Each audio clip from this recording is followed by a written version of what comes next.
Ça va faire 10 mois maintenant que tu fais des efforts, que ta vie elle a été bousculée par la crise sanitaire. La Covid, elle a été un peu partout. Elle a transformé notre manière de travailler, notre manière d'étudier, notre manière de vivre, notre manière de partager des moments juste festifs ou amicaux. Mais en attendant, tu t'es engagé. Tu n'as pas lâché les bras. Et c'est la majorité de la jeunesse de France. Donc, cette crise, on va finir par s'en sortir.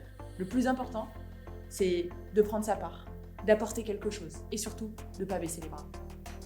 Il y a 10 ans, on était en pleine crise économique et financière du même ordre. Moi, j'étais étudiant et c'est dans ce contexte-là qu'avec l'Institut Open Diplomacy, à l'échelle internationale, pendant que la France présidait le G20 et le G8, on a décidé de s'engager, de créer un G20, un G8 pour les jeunes, pour vous donner la parole, pour que les générations futures puissent interpeller les chefs d'État et de gouvernement, leur parler d'avenir, leur parler évidemment de la gestion de crise, de l'impact que ça a sur notre quotidien, sur la façon dont on s'insère dans l'emploi, dont on se forme, dont on peut espérer, mais aussi se projeter à plus long terme.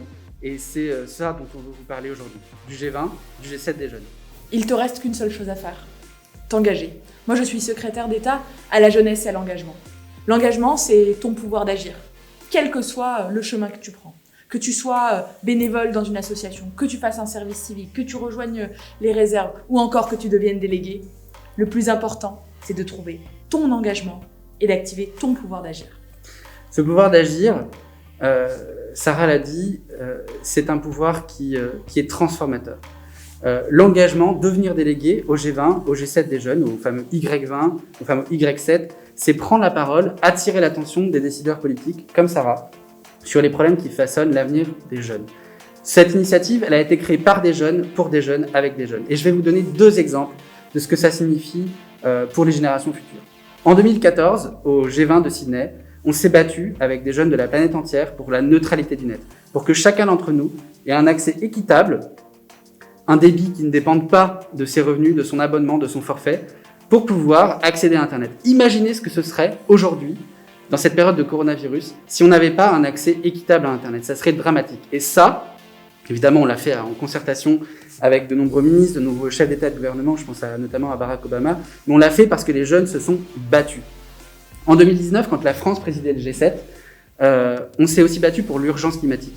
Et regardez à l'échelle internationale tout le chemin qu'on a fait, notamment grâce à la diplomatie française et à l'engagement des générations futures sur ce sujet. L'année prochaine, le G20 est présidé par l'Italie, le G7 est présidé par le Royaume-Uni. Et ensemble, ils ont décidé de combiner leurs forces pour co-présider la COP26, la COP sur le climat, qui aura lieu à Glasgow.